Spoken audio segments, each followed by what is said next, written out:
Hello everyone, this is a video going through everything you need to remember for AQA Level 2 Further Maths, and our first section here is number, so let's get started. So number 1, to rationalise the denominator of a over b plus root c, you can multiply top and bottom by the conjugate of the denominator, so b minus root c, and for a over b minus root c, instead multiply top and bottom by b plus root c. And what you get is b plus root c times b minus root c, cancelling the square root because we have b squared take away c using difference of two squares. Okay, the second point here, the product rule for counting states that if there are x choices for one thing and y choices for another, then there are in total x times y, different combinations of choice. And here I've put a note to be careful if choosing one thing limits the choice of another. For example, picking a digit which you can't pick again to form an integer with distinct digits. So, for example, if we have the numbers 1, 2, and 3, and we're trying to make a number using each of these once, then for the first slot we have 3 choices, 1, 2, or 3. Then once we've chosen one, we then have 2 choices, then 1 at the end. So in total we have 6 different integers we can make. Okay. Moving on to algebra, a function takes an input, which is your x value, and returns an output, which is the value of f of x, or y. Okay. Point 2, the something of a function is the possible set of inputs, and the something else of a function is the possible set of outputs. So the inputs are the domain of a function, and the possible outputs is the function's range. And the range of the function f of x equals a plus b x squared is f of x is always greater than or equal to a, because bx squared is always greater than or equal to 0. Remember, it can equal 0 if x is equal to 0. So f of x has to be greater than or equal to a. And the range of the function f of x equals a minus bx squared is f of x is less than or equal to a for the same reason. Minus bx squared will always be negative or equal to 0. So f of x is less than or equal to a. Now I've put a note here on the side. Always use f of x when writing the range. And if you want to write the domain, then use x. So for example, x is greater than 3 is your domain, and f of x is greater than 3 is a range. Okay. Point 4, to work with algebraic identities, and this is a really common topic for both papers. To work with algebraic identities, expand any brackets and then compare coefficients of terms on the left-hand side and right-hand side of the identity. And a really important thing is you are not solving here. Okay, so if we look on this side, we have x cubed plus 7x squared plus ax minus 4. On the right-hand side, we have x cubed plus b plus 4x squared minus 2x minus 4. And comparing coefficients, so if we look at the x squared term, we've got 7 and b plus 4. So 7 must equal b plus 4. And we've got ax and minus 2x, so a must equal minus 2. Okay. Next up, we've got binomial expansion. So this first missing column I've got here is Pascal's triangle, which we've got down here. So this is called Pascal's triangle. And the way we find this is by starting with 1 at the top, then keeping 1s down the sides. And then in these middle cells, we're just going to add the 2 numbers on top. So 1 plus 1 gives us 2. And here we have 3, 3, and then continuing all the way down to find the next rows. And here we've got a minus bx to the power of 4, so we're looking for this row. So we can input those numbers here, 1, 4, 6, 4, 1. And the next part is the terms, which we're going to raise to powers from 0 to 4 and then 4 to 0. And it doesn't matter which order we put the powers because everything's symmetrical. So I've just put 4 up here, so we're going to go 4, 3, 2, 1, 0. On the other side, 1, 2, 3, 4. And that is our expansion. And some notes here, look out for any minus signs and make sure you always use brackets, that's really important. So for example, minus bx to the power 4 is positive b to the power 4 x to the power 4. The powers must alternate, one starting from the power of the bracket and the other from 0. And it doesn't matter which term starts either way due to symmetry, as I said before. Okay, the factor theorem.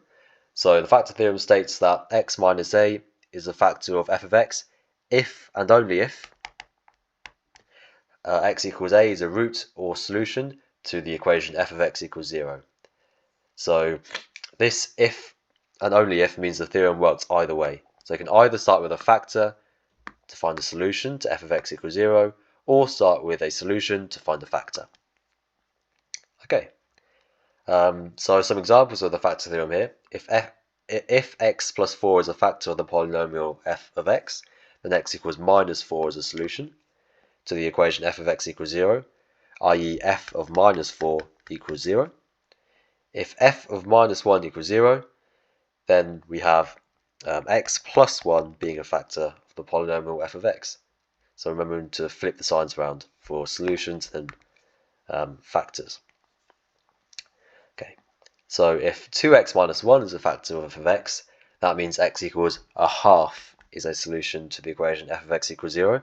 Because remember, if this bracket equals 0, then when we're solving, we have x equals a half as a solution. So that's a solution to the equation f of x equals 0, i.e. f of a half equals 0. And if f of minus 3/7 equals 0, then we know that 7x plus 3 equals 0, because once again, if we imagine this was a quadratic that we're solving, then this factor would give a solution of x equals minus 3/7 to make the bracket equal to 0. Okay, now sketching graphs.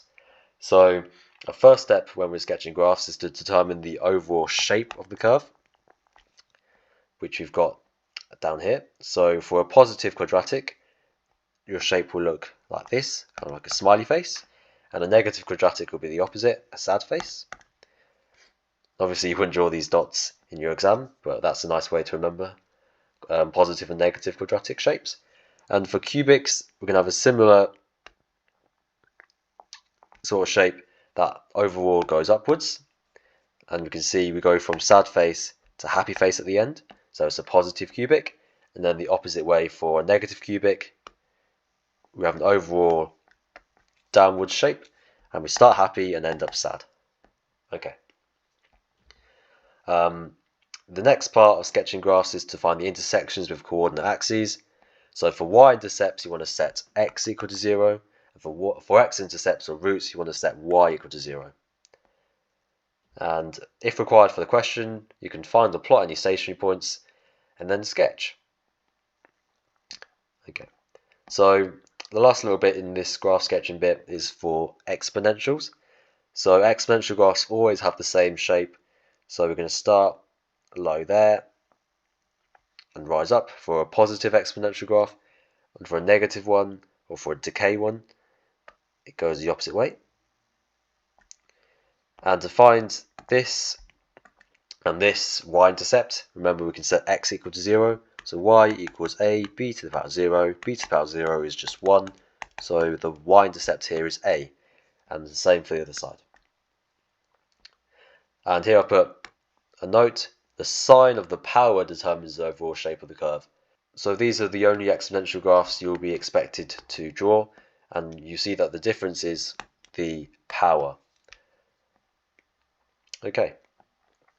Now, just a bit of text here. To solve 3 variable simultaneous equations, you want to first eliminate the same variable from 2 different parts of equations, and then solve the resulting 2 variable simultaneous equations.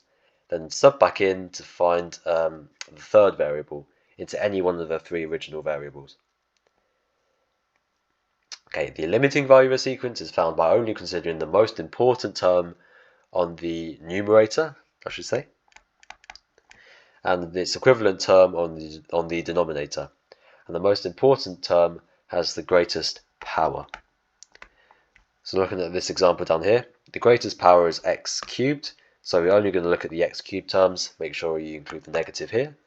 So we have ax cubed over minus ex cubed. So the limiting value is minus a over e. Okay, moving on to calculus now. The gradient function is written dy by dx, and you can think of this like the change in y over the change in x. And the second derivative is written d2y by dx squared. Okay, the value of dy by dx at the value x can be written as dy by dx is evaluated at the value of x, and this gives you the gradient of the tangent to the curve at this point. And the gradient of the normal is found by taking the negative reciprocal. Okay, now differentiating simple functions like x to the power of n, we're going to take the power down first, and then we're going to take away 1 from the power here. So for example, the derivative of x to the power of 4, we're going to take the power down first, then take 1 from the power. Okay, and for functions that look like this, then we want to first make this look like x to the power of something, and we can use the indices laws for that. So we know this is equal to x to the power of minus n, and then we do the same thing, minus n, x to the power of minus n, take away 1. So again, if I give you a quick example, the derivative of 1 over x cubed is equal to the derivative of x to the power of minus 3. So we have minus 3 times x to the power of minus 4, taking 1 away. Okay, and to find the points on the curve where the gradient is m, you want to set dy by dx, the gradient function equal to m, and then solve for x, and then sub back into the equation of the curve to find y. Okay, moving on to increasing functions, decreasing functions, and stationary points. So where dy by dx is greater than 0, a function is increasing. Where dy by dx equals 0, there's a stationary point, and where dy by dx is less than 0, a function is decreasing. And the second derivative can determine the nature of the stationary point, and that's whether it's a maximum or a minimum point.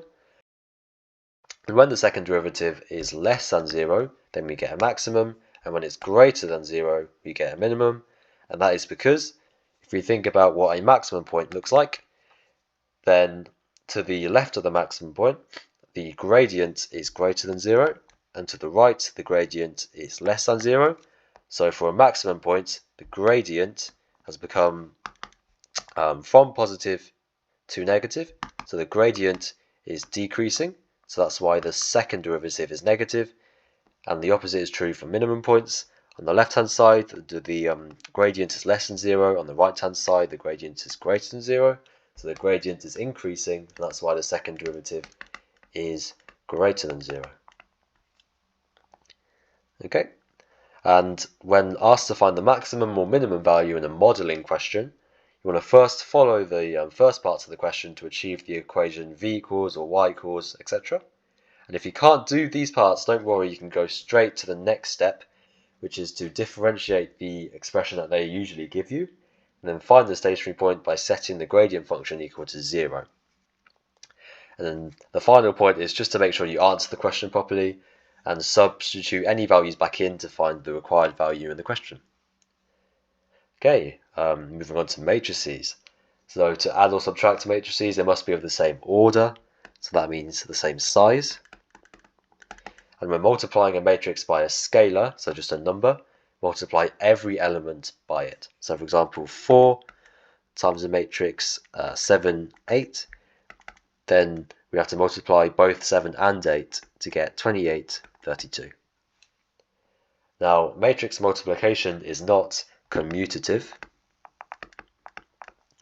which means that AB is not equal to BA in general, but it is associative, so it doesn't matter in which order you do them as long as they are A, B, C in that order. So you can do B times C first, then multiply by A in front, or do A times B, then multiply by C.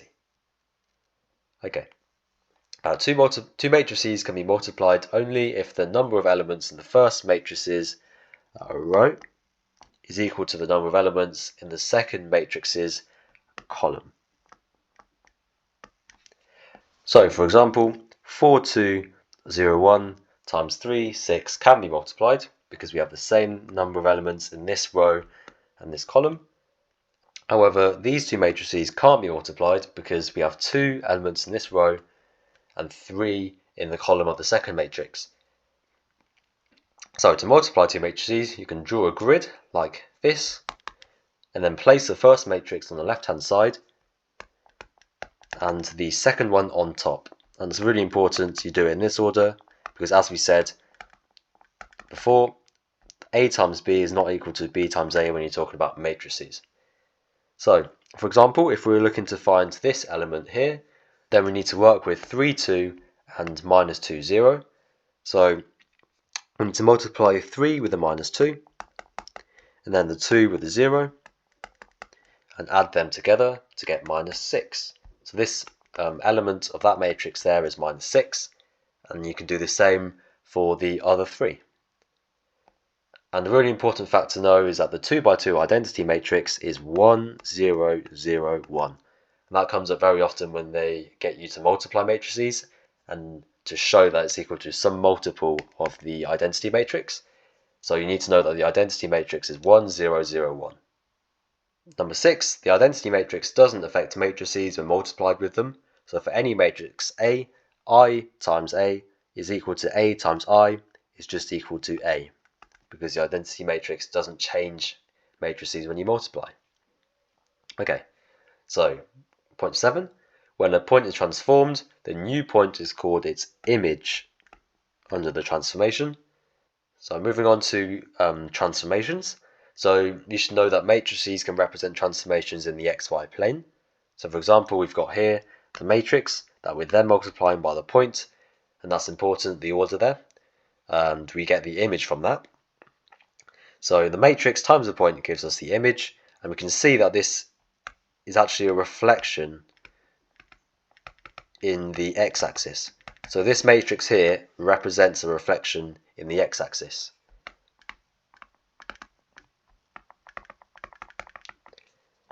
Okay, and to transform a point by a matrix, then we need to turn the coordinates of the point into a matrix and then multiply in front by A.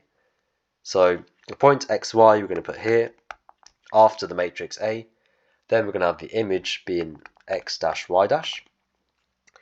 And now if we want to find the matrices that represent different transformations, then one method that I like is to use the basis vectors I and j. So I is just 1 along 0 up, and j is 0 along 1 up. And if we perform the transformation on these vectors, so for example a rotation 90 degrees clockwise about 0, 0, then I moves up there and j moves down there. So I ends up being here and j ends up there. So these are the images of I and j. Then we can use where these land to find the transformation matrix. So the first part of the transformation matrix is where the image of I lands. So I lands up here at 0, 1. So that's the first part of the transformation matrix. Then the second part is where the image of j lands, which is minus 1, 0. So that's the second part. And this matrix 0, minus 1, 1, 0 represents the rotation 90 degrees clockwise about 0, 0. Okay, and the last part is to find the single matrix representing the transformation A followed by B. Then you need to find the matrix product BA, and the order is really important. Okay, so moving on to coordinate geometry. So we have the equation for a straight line that we all know and love, y equals mx plus c from GCSE.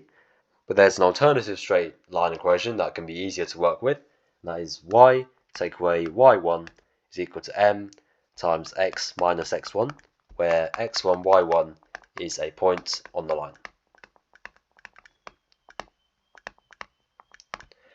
Okay, and the equation of a circle with centre AB and radius r is x take away a all squared plus y take away b all squared equals r squared.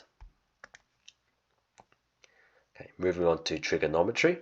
So to solve a trigonometric equation, first you can look at the interval.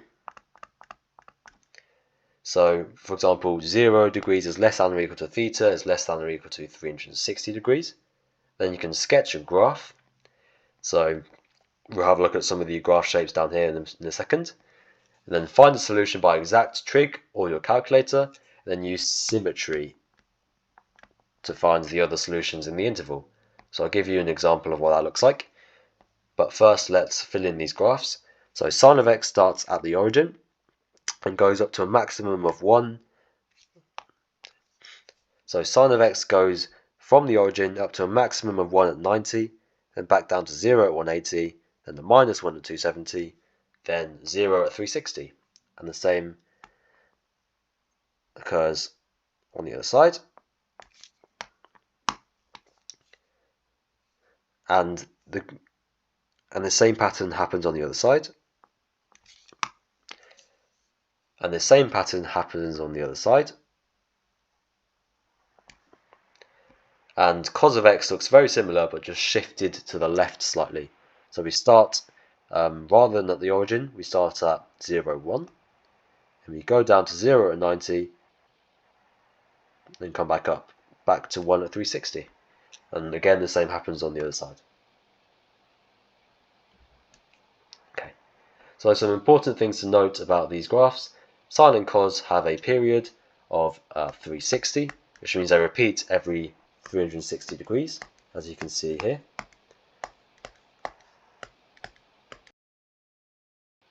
Now moving on to tan. Tan has asymptotes every 180 degrees starting at 90.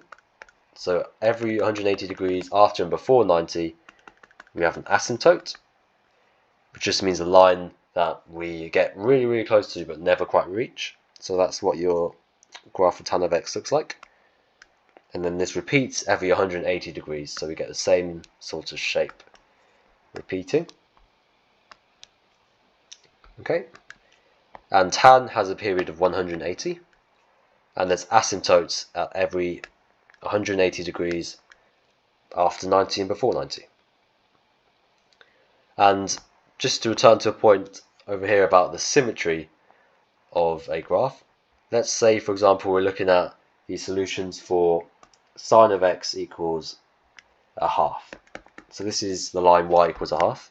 If we're trying to solve the equation sine of x equals a half, then we can first use exact trig or your calculator to find the inverse sine of a half.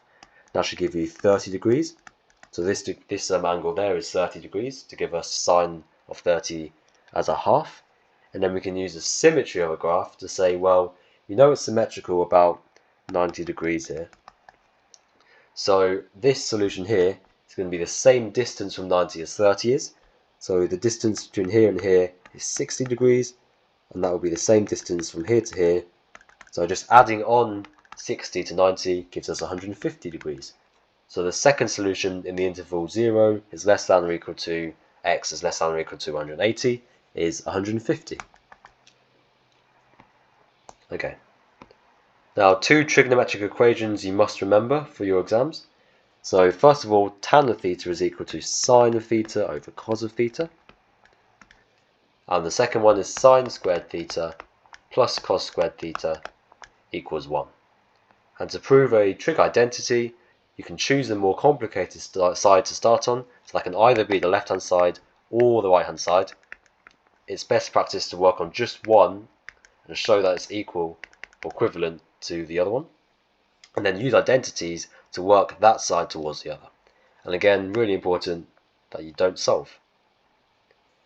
And that is everything that you need to remember for your AQA Level 2 Further Maths course. I hope you found this video useful, and for those of you taking exams soon, good luck!